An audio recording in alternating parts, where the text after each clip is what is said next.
Good evening.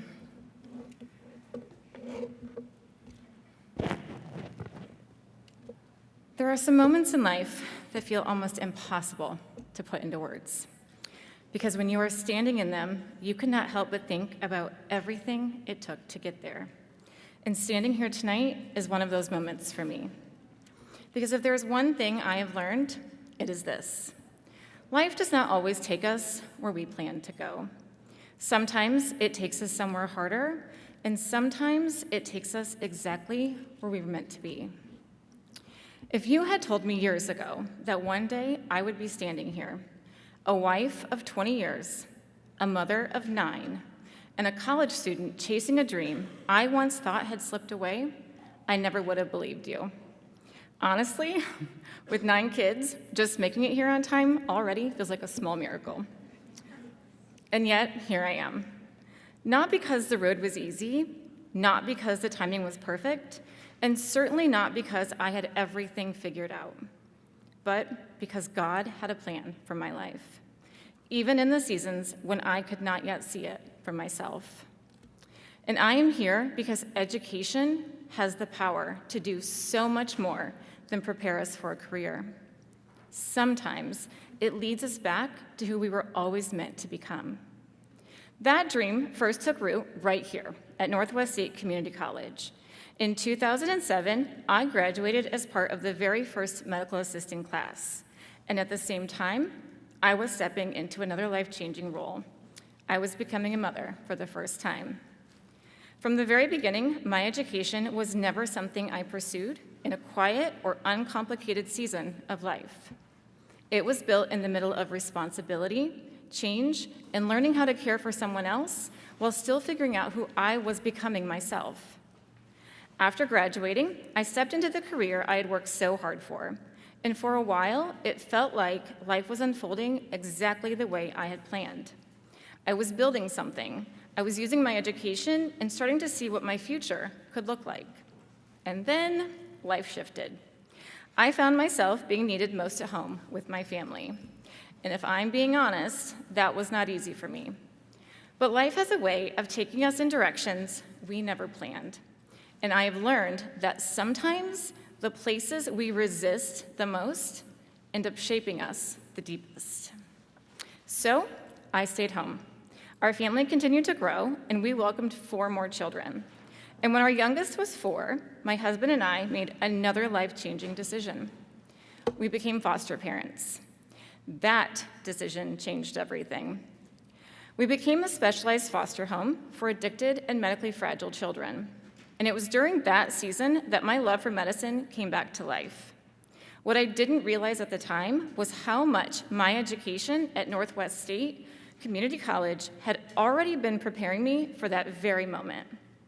The skills I gained as a medical assistant became the foundation that allowed our home to become a safe place for children with complex medical needs.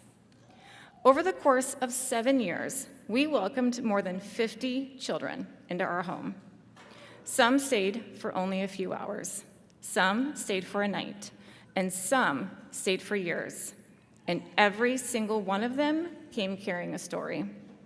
Some came with fear, some came with pain, and some came with medical needs so complex that most people would have felt completely unequipped. But to me, they were just children. Children who needed love, safety, comfort, and someone willing to fight for them. Over time, advocating for these children became one of the deepest callings of my life. My husband and I eventually adopted 4 of those children, 2 of whom are highly medically complex. Through doctor's appointments, hospital stays, and all the moments in between, I found myself being drawn back toward medicine. Only this time, it wasn't just a career path. It felt like purpose. One of those moments was a tiny baby named JJ.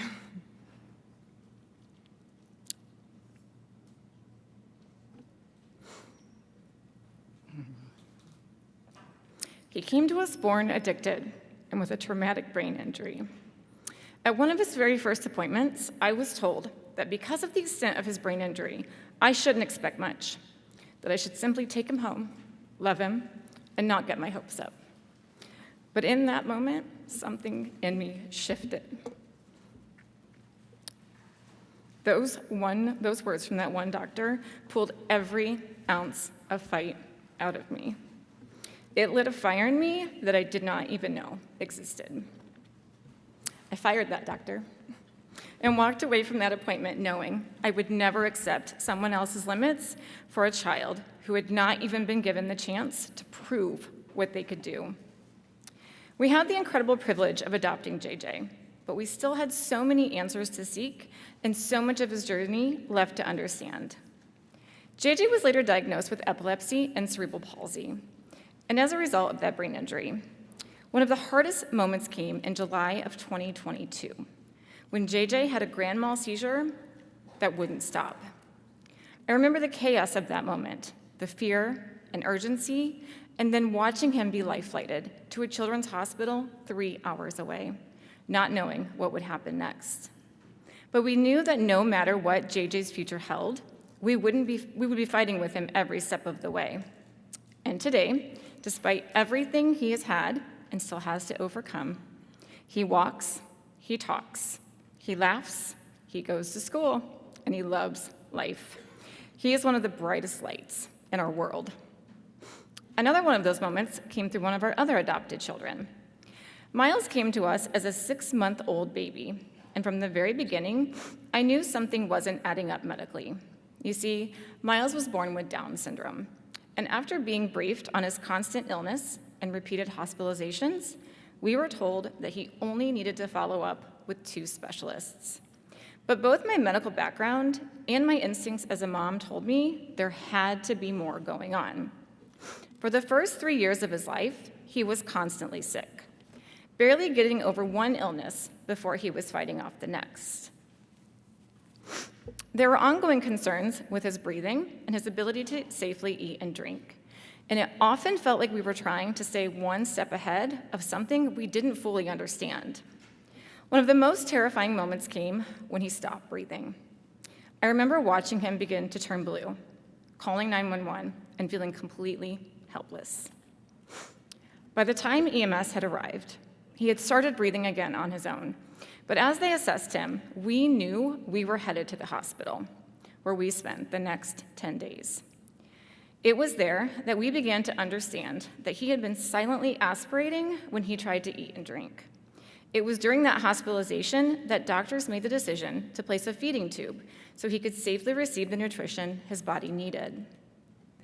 From the first day we brought Miles into our home, we were thrown into a life of navigating a level of medical complexity that touched nearly every part of his daily life.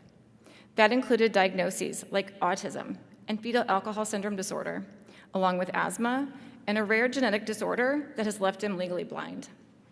And these are just a few of the many challenges he faces. Today, it takes a team of over 29 doctors and therapists to help care for him. And every single day, we are in awe of his strength, his fight, his spirit, and the stubborn joy he brings to our life. In July of 2025, we made the difficult decision to close our home to foster care. It was the right decision for our family, but it left a heaviness in my heart. I knew the gap we were leaving, and I deeply missed advocating for those children. But I also knew something else. The dream I had carried quietly for years was still there. For a long time, I had talked about going back to school to become a registered nurse. But as the years passed, that dream started to feel further and further away. Eventually, I started to believe what so many people tell themselves, that maybe I had missed my chance, that maybe too much time had gone by, or that life had simply moved me too far away from that dream. But I have learned that God does not work on our timelines, and education does not lose its value just because the road back to it is longer than expected. If anything, that journey gives it more meaning. When I made the decision to come back to school, I wasn't just stepping into a classroom again. I was returning after 17 years away. That meant navigating a completely different learning environment than the one I had left behind. And honestly, it's been humbling. There have also been moments where I've stared at an assignment in an online class and thought, I've raised 9 children, but somehow this one peer discussion board might be what takes me out. But I keep showing up. And I have learned that courage does not always look big or bold. Sometimes it simply looks like showing up. At 43 years old, with 9 children, going back to school did not feel simple or convenient. Many days, it didn't even feel possible. But when God places something on your heart, He also provides what you need to pursue it. And because of everything that brought me back here, that is what education means to me. To me, it's not just about textbooks, assignments, or exams. It's about growth and purpose and becoming who you were meant to become. It builds confidence, it opens doors, and sometimes reconnects you to a calling that has been quietly waiting for you all along. For me, going back to school is more than earning a degree. It's about stepping into a role where I can continue to serve, care for, and advocate for others. And it's about something deeply personal as well. I want my actions to show my children that faith and perseverance can carry you further than any fear ever could. I want them to know that dreams do not have expiration dates, and that even when life takes unexpected turns, you can still move forward. And more than anything, I hope they see that it's never too late to grow or to work towards something meaningful. And it's never too late to trust where God is leading you. So tonight, I want to leave you all with this. If you've ever wondered if it's too late, it's not. Whatever your journey has looked like, keep going. If your path has not been straight, keep going. If your path has been messy or you've had to start over, keep going. Because education matters, your story matters, and the dream God placed in your heart matters. And sometimes the most powerful thing you can do is to have the faith to keep going. Thank you.